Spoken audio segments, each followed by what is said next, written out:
ಸನ್ಮಾನ್ಯ ಮುಖ್ಯಮಂತ್ರಿಗಳ ಪರವಾಗಿ ಅವರು ಬೆಂಬಲಿಸಿ ಪ್ರಸ್ತುತ ಸಂದರ್ಭದಲ್ಲಿ ಸನ್ಮಾನ್ಯ ಶ್ರೀ ಸಿದ್ದರಾಮಯ್ಯ ಮುಖ್ಯಮಂತ್ರಿಯಾಗಿ 2ನೇ ಬಾರಿಗೆ ಅಧಿಕಾರವನ್ನು ತೆಗೆದುಕೊಂಡ ನಂತರ ಅವರು ರಾಜ್ಯದಲ್ಲಿ ಉತ್ತಮವಾದ ಆಡಳಿತವನ್ನು ಕೊಟ್ಟಿದ್ದಾರೆ. ಬಹುಮುಖ್ಯವಾಗಿ ಇವತ್ತು ಚುನಾವಣಾ ಸಂದರ್ಭದಲ್ಲಿ ಈ ಚುನಾವಣಾ ಪ್ರಣಾಳಿಕೆಯನ್ನು ಕೊಟ್ಟಂಥ ಒಂದು ಏನಿತ್ತು ಅವೆಲ್ಲವೂ ಕೂಡ ಇವತ್ತು ಬಹುತೇಕವಾಗಿ ಯಶಸ್ವಿಯಾಗಿ ಈಡೇರಿಸುವ ಮುಖಾಂತರ ಇವತ್ತು ಮಾನ್ಯ ಸಿದ್ದರಾಮಯ್ಯನವರು ಉತ್ತಮವಾದ ಆಡಳಿತವನ್ನು ಕೊಟ್ಟಿದ್ದಾರೆ. ಅದು ಮತ್ತು ಅವರ ಒಂದು ಆಡಳಿತ ಅವಧಿಯಲ್ಲಿ ಯಾವುದೇ ಒಂದು ಕಪ್ಪು ಚುಕ್ಕಿಲ್ಲ.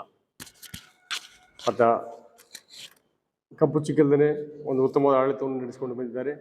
ಇಂಥ ಸಂದರ್ಭದಲ್ಲಿ ಇವತ್ತು ಈ ಚುನಾವಣೆ ನಂತರ 2023 ಚುನಾವಣೆಯಲ್ಲಿ ಇವತ್ತು ಸನ್ಮಾನ್ಯ ಶ್ರೀ ಸಿದ್ದರಾಮಯ್ಯನವರ ನೇತೃತ್ವದಲ್ಲಿ ಒಂದು ದೊಡ್ಡ ಶಕ್ತಿಯಾಗಿ ಅಹಿಂದ ಒಂದು ಅವ್ರ ಜೊತೆಗೆ ಸತೀಶಣ್ಣ ಜಾರಕಿಹೊಳಿ ಇರ್ಬೋದು, ಎಸ್ ಸಿ ಮಾದೇವಪ್ಪನವ್ರು ಇರ್ಬೋದು, ಜಿ ಪರಮೇಶ್ವರ್ ಇರ್ಬೋದು, ಜೆ ಮಿ ರಾಮೋದ್ ಇರ್ಬೋದು, ಎಂ ಬಿ ಪಾಟೀಲ್ ಅವರು ಇರ್ಬೋದು, ಇಂಥ ಅನೇಕ ನಾಯಕರು ಅವ್ರ ನಾಯಕತ್ವ ಒಪ್ಪಿಕೊಂಡು ಇವತ್ತು ಈ ರಾಜ್ಯದಲ್ಲಿ ಪುನಃ ಅಧಿಕಾರಕ್ಕೆ ಬರಲಿಕ್ಕೆ ಇವತ್ತು ಅವರೆಲ್ಲರೂ ಕೂಡ ಕಾರಣೀಭೂತರಾಗಿದ್ದಾರೆ.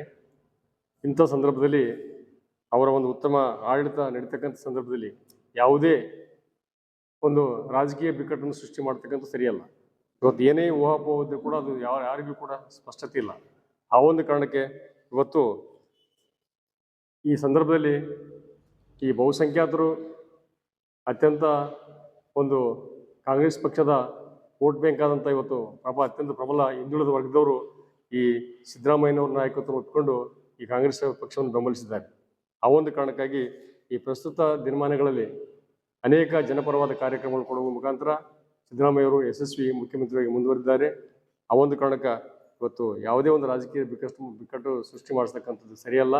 ಏನೇ ಕೂಡ ತೀರ್ಮಾನ ಇದ್ರೆ ಹೈಕಮಾಂಡ್ ಮಟ್ಟದಲ್ಲಿ ತೀರ್ಮಾನ ಇದ್ರೆ ಅದಕ್ಕೆಲ್ಲರೂ ಕೂಡ ಒಪ್ತಕ್ಕಂಥದ್ದು ಅಂತ ಈ ಮಾತು ಹೇಳುತ್ತಾ ಈ ಸಂದರ್ಭದಲ್ಲಿ ನಮ್ಮ ಅಹಿಂದ ಅವರ ಪರವಾಗಿ ಪ್ರಬಲವಾಗಿ ನಾವೇನಪ್ಪ ಅಂದ್ರೆ ಅವರೇ ಮುಂದುವರಿಬೇಕು ಅಂತಕ್ಕಂಥ ಬಹುಸಂಖ್ಯಾತರ ಒಂದು ಹಿತದೃಷ್ಟಿಯಿಂದ ಮಾನ್ಯ ಸಿದ್ದರಾಮಯ್ಯರು ಮುಂದುವರಿಬೇಕು ಅನ್ನೋದು ನಮ್ಮ ಒತ್ತಾಸೆಯಾಗಿದೆ.